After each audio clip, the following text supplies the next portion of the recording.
Mixed by Rupam Singh। Setting दोसर से लाइग गेलै रे रे रे कि दिल पर गोली दाग गेलै अनिल के लवर भाग गेलै।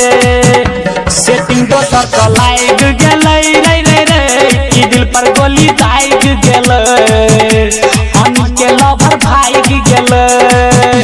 जे केलकै छौरा देरी भ गेलै हेरा फेरी खोजत खोजत थाक गेलै रे रे रे कि दिल पर गोली दाग गेलै रे रे रे अनिल के लवर भाग गेलै कि दोसर संगे लाग गेलै।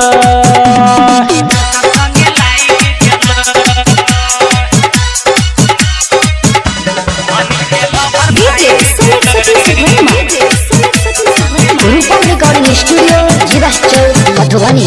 मिलै लागेलै 3 बजे भोर में नहर पर चुम्मा लेलकै रे छौरी जे नंबर ब्लैक लिस्ट में केलकै त डीजे बजा के गरियलकै रे। मिलै लागेलै 3 बजे भोर में नहर पर चुम्मा लेलकै रे नंबर जे छौरी ब्लैक लिस्ट में केलकै त डीजे बजा के गरियलकै रे। नहीं केलकै छौरा शरम के छौरी भेलै गरम खिसिया के छौरी आग भेलै रे रे रे कि दिल पर गोली दाग गेलै रे रे रे अनिल के लवर भाग गेलै कि दोसर संगे लाग गेलै।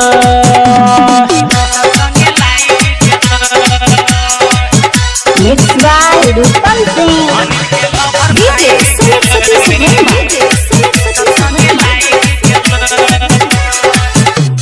छोरी क जेतै ससुरा जे छौरी तो दारू पी क कनतै रे केलकै डिसीजन लक धन कुटी पीछे ओकरा जेतै रे। हाँ छोरी क जेतै ससुरा जे छौरी तो दारू पी क कनतै रे केलकै डिसीजन लक धन कुटी पीछे ओकरा जेतै रे।